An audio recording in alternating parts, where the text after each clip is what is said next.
विद्यार्थी मित्रांनो नमस्कार.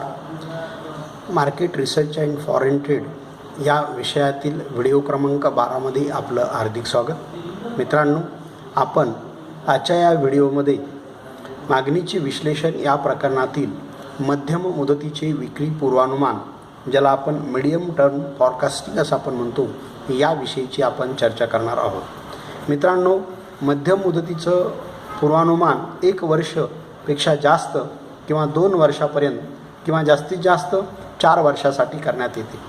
अशा प्रकारचे पूर्वानुमान हे नफा निश्चयासाठी व अंदाजपत्रकानुसार खर्च करण्याच्या दृष्टिकोनातून महत्त्वाचे असते.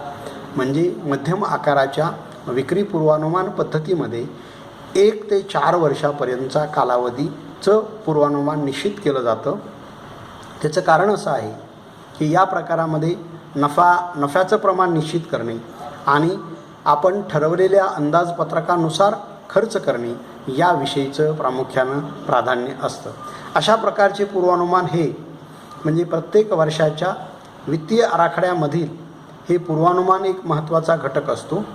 मध्यम मुदतीचं पूर्वानुमान हे खालील गोष्टी नियंत्रण ठेवण्याकरिता उपयुक्त असतं. मित्रांनो, त्यामध्ये पहिला मुद्दा असा आहे की खर्चावर अंदाजपत्रकीय नियंत्रण ठेवण्याकरिता व्यवसाय संघटनेचा खर्च जर जास्त होत असेल तर तो खर्च कमी करण्याच्या दृष्टिकोनातून किंवा त्यावर म्हणजे नियंत्रण ठेवण्याच्या दृष्टिकोनातून आपल्याला म्हणजे मध्यम मुदतीचं विक्री पूर्वानुमान निश्चित करावं लागतं आणि त्यामुळं खर्चावर अंदाजपत्रकीय नियंत्रण ठेवता येण्यास मदत होते. मित्रांनो, दुसरा मुद्दा आहे महत्त्वाचा की लाभांश धोरण ठरविण्याकरिता म्हणजे व्यवसायाचं नफा मिळवण्याचं धोरण काय असावं, ते किती असलं पाहिजे, नफा किती मिळवला पाहिजे. कारण नफा मिळवणं हे जरी व्यवसाय संस्थेचं उद्दिष्ट असलं तरी त्याचबरोबर ग्राहकांचा पण आपण विचार करणं गरजेचं आहे. त्याचबरोबर नफा मिळवत असताना सरकारी धोरणंसुद्धा काही त्याच्याशी निगडीत आहेत का किंवा सरकारी धोरणांचासुद्धा काही परिणाम नफा मिळवण्याच्या आपल्या या पद्धतीवर होतो आहे का, याचाही विचार करून आपल्याला नफा किती मिळवला पाहिजे याविषयीचं धोरण ठरवावं लागतं. तिसरा मुद्दा आहे मित्रांनो की व्यवसाय चालवण्यासाठी उद्भवणारा खर्च आणि त्याचे प्रमाण ठरवण्याकरता, ज्याला आपण डेली रुटीन एक्सपेन्सेस असं आपण ज्याला म्हणतो, दैनंदिन जो काही खर्च असतो व्यवसायाचा किंवा व्यवसाय संस्थेचा, तो खर्च चालवण्यासाठी किती खर्च येतो, किती आला पाहिजे, त्याचं प्रमाण किती असलं पाहिजे. कारण आपल्याकडे एक म्हण आहे मित्रांनो, किंवा नाकापेक्षा मोती जड असू नयेत किंवा चाराण्याची कोंबडीन बारण्याचा मसाला, अशा पद्धतीचं होऊ नये. म्हणजे व्यवसाय संस्थेच्या एकूण उत्पन्नाच्या जर जास्त खर्चाचं स्वरूप असेल, खर्चाचं प्रमाण असेल, तर अशा स्थितीमध्ये आपण व्यवस्थितपणे चांगल्या पद्धतीनं व्यवसाय करू शकणार नाही किंवा व्यवसायाच्या दृष्टिकोनातून ते योग्य असणार नाही. म्हणून व्यवसाय संस्था चालवण्यासाठी दैनंदिन रुटीन जो खर्च आहे तो किती असावा याविषयीचं नियोजन करण्यासाठी आपल्याला मध्यम मुदतीचं विक्री पूर्वानुमान निश्चित करावं लागतं. त्यानंतर कार्याचं वेळापत्रक ठरवण्यासाठी विक्रीचं कार्य असेल, उत्पादनाचं कार्य असेल, वितरणाचं कार्य असेल, जाहिरातीचं कार्य असेल किंवा आणखीनही काही वेगवेगळ्या प्रकारचे पब्लिक रिलेशन असेल किंवा कस्टमर केअर असेल किंवा कस्टमर रिलेशन्स असतील किंवा आफ्टर सेल सर्व्हिस असेल, हे सगळ्या गोष्टींचं कामकाज चालवत असताना याचं एक व्यवस्थितपणे नियोजन करावं लागतं, त्याचा एक आराखडा तयार करावा लागतं, त्याचं एक वेळापत्रक तयार करणं गरजेचं असतं. आणि हे सगळं व्यवस्थित करत असताना किंवा हे व्यवस्थित केलं पाहिजे यासाठी आपल्याला मध्यम मुदतीचं विक्री पूर्वानुमान निश्चित करावं लागतं.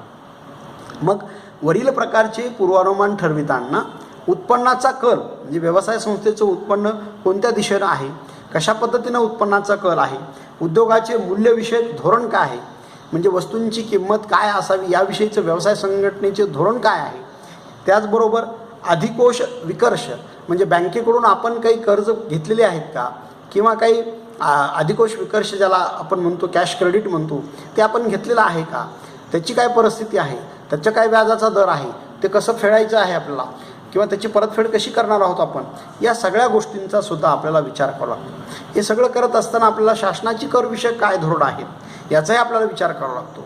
कारण आपण आपलं उत्पन्नाची पातळी ठरवली, नफ्याचं प्रमाण ठरवलं, विक्रीचं धोरण ठरवलं, किमतीविषयीचा निर्णय घेतला, परंतु सरकारी धोरण काय आहे याही बाबींचा आपल्याला विचार करावा लागत असतो. कारण सरकार हे नेहमीच जनतेच्या किंवा ग्राहकांच्या कल्याणाचा विचार करत असतं आणि म्हणून याही धोरणाचा काही आपल्या धोरणावर काही परिणाम होणार आहे का, ही बाब आपण तपासणं किंवा पाहणं अत्यंत गरजेचं असतं. आणि मग हे सगळं करत असताना, कारण या सगळ्या गोष्टींचा परिणाम हा विक्रीवर करणारे हे सगळे घटक आहेत. शासनाची धोरणं असतील, बँकेची कर्ज असतील, भांडवलाची उपलब्धता असेल, उद्योगाचा खर्च असेल, उद्योगाचा किंमत निश्चितीचं धोरण असेल, किंवा व्यवसाय संघटनेचा उत्पन्न निर्माण करण्याचा कल कोणत्या दृष्टिकोनातून असेल, याही सगळ्या गोष्टींचा विचार करून आपल्याला, कारण ही सगळी बाब विक्रीच्या घटकावर परिणाम करणारी आहेत आणि त्यामुळं आपल्याला मध्यमकालीन मुदतीचं म्हणजे विक्री पूर्वानुमान धोरण निश्चित करावं लागतं. मग हे सगळं पाहिल्यानंतर आपल्याला तिसरा जो प्रकार आहे मित्रांनो, दीर्घ मुदतीचं विक्री पूर्वानुमानाचा. दीर्घ मुदतीच्या विक्री पूर्वानुमानामध्ये सर्वसाधारणपणे 5 वर्षापर्यंतच्या कालावधीसाठी आपण विक्री पूर्वानुमान निश्चित करत असतो. दीर्घ मुदतीच्या विक्री पूर्वानुमानाचे काही उद्देश पुढीलप्रमाणे असतात किंवा उपयोग पुढीलप्रमाणे असतात. तर म्हणजे 5 वर्षापर्यंतच्या विक्री पूर्वानुमानाच्या पद्धतीला आपण दीर्घ मुदतीचं विक्री पूर्वानुमान असं आपण म्हणतो. मग हे धोरण आपण निश्चित करत असताना या पद्धतीचे काही फायदे आहेत का, काही उद्देश आहेत का, काही उपयोग आहेत का, तर ते पुढीलप्रमाणे आहेत.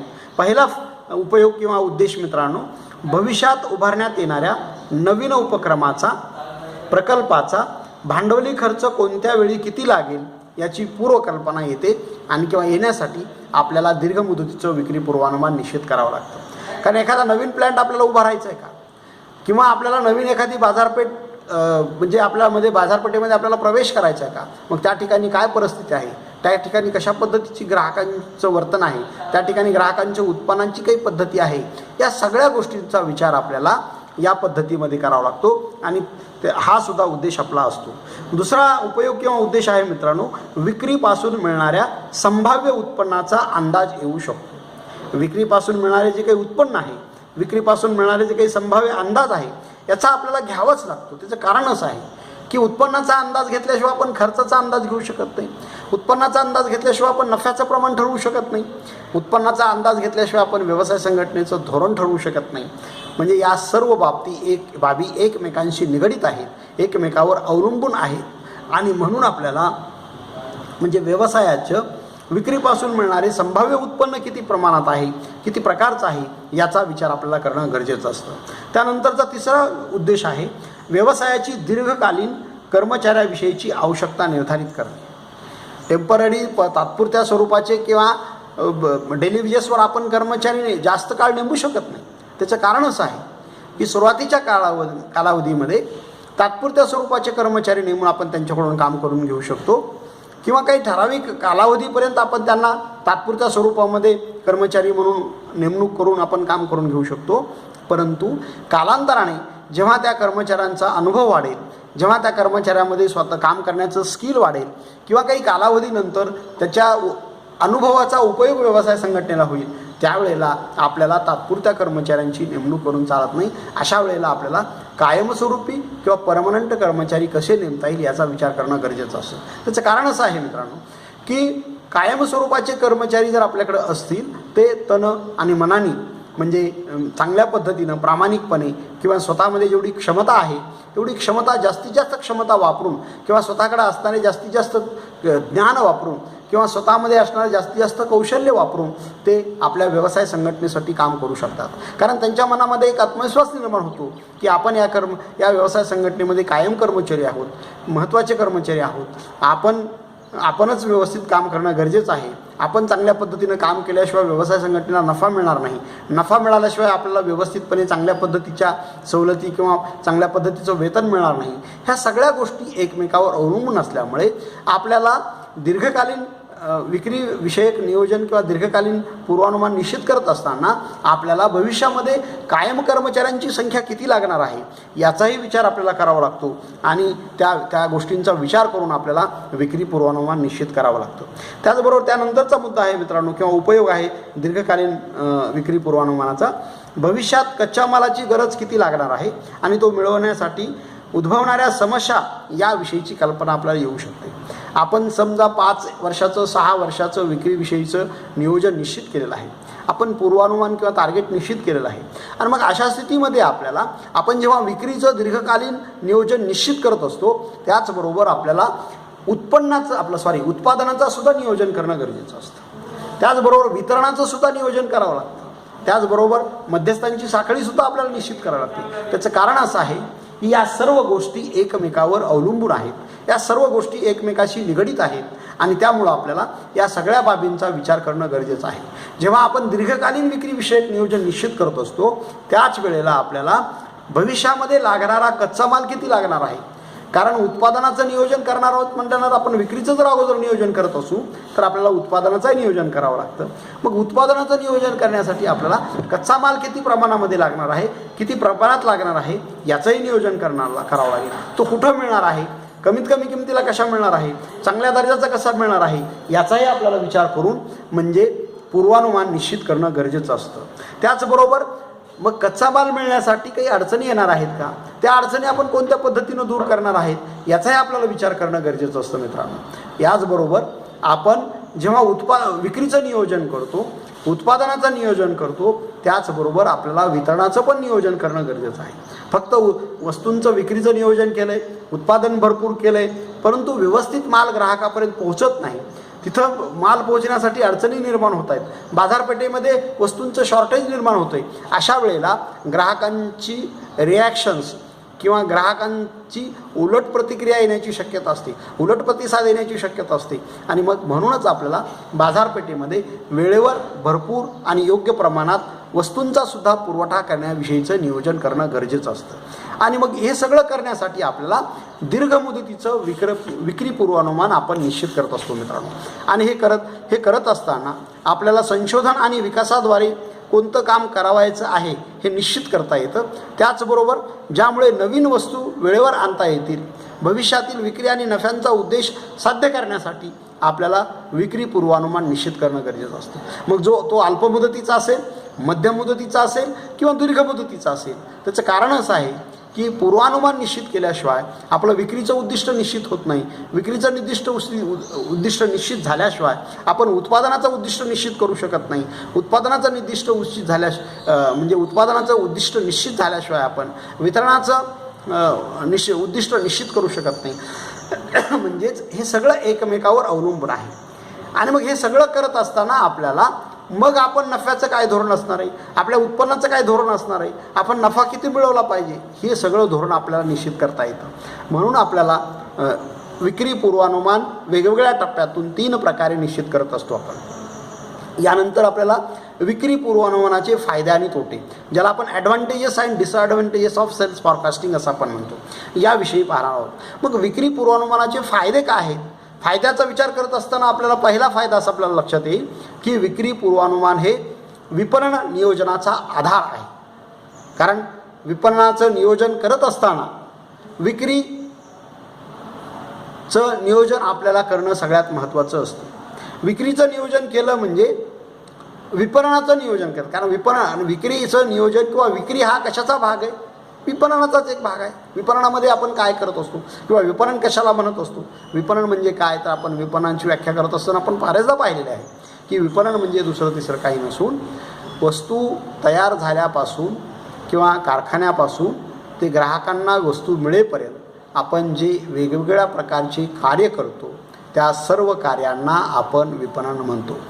ज्यामध्ये वस्तूंचं उत्पादन असेल, मग वस्तूंचं उत्पादन करण्यासाठी लागणारा आपल्याला कच्चा माल असेल, कर्मचाऱ्यांची भरती असेल किंवा त्यानंतर वस्तूंचं उत्पादन असेल, वस्तूंचं उत्पादन झाल्यावर त्याची बांधणी असेल, त्याची वाहतूक असेल, त्याचं वितरण असेल, त्याची मध्यस्थांची साखळी निश्चित करणं असेल किंवा किंमत निश्चित धोरण असेल किंवा व्यवसाय संघटनेची जाहिरात असेल किंवा व्यवसाय संघटनेचं नफा मिळविण्याचं धोरण असेल, म्हणजे या सगळ्या गोष्टींना आपण विपणन म्हणतो. म्हणजेच विक्रीचं धोरण किंवा विक्री पूर्वानुमान हे एक विपणनाचंच कार्य आहे. आणि मग विपणन नियोजन करायचं असेल आपल्याला तर मग हे सगळे एक एक घटक आहेत विपणनाचे. विक्री असेल, जाहिरात असेल, उत्पादन असेल, कच्चा मालाचं एकत्रीकरण असेल, किंमत निश्चिती धोरण असेल, बांधणी असेल, वाहतूक असेल, विमा असेल, जाहिरात असेल, या सगळ्या गोष्टींना मिळून आपण विपणन म्हणत असतो. आणि म्हणून आपण मग विपणनाचं नियोजन करत असताना आपल्याला या सगळ्या गोष्टींचा विचार करणं गरजेचं असतं. आणि म्हणून विक्री पूर्वानुमानाचा सगळ्यात महत्त्वाचा फायदा कोणता असेल तर विक्री पूर्वानुमान हे विपणन नियोजनाचा आधार आहे. कारण एक आपण नेहमीच म्हणतो ना की कळस कधी बांधला जातो, कळस अगोदर पाया बांधून तयार केला जातो. मग पाया जर व्यवस्थित असेल तर कळस व्यवस्थित असतो. म्हणजे त्याच पद्धतीने व्यवसायामध्ये जेव्हा आपल्याला एखाद्या वस्तूंचं उत्पादन करायचं आणि विक्री करायची, अशा वेळेला आपल्याला वस्तूंच्या विक्रीचं आपण अगोदर नियोजन करणं गरजेचं आहे. उद्याच्या व्हिडिओमध्ये आपण विक्री पूर्वानुमानाचे फायदे आणि तोटे याविषयीची चर्चा करणार आहोत. मी थांबतो मित्रांनो. जय हिंद.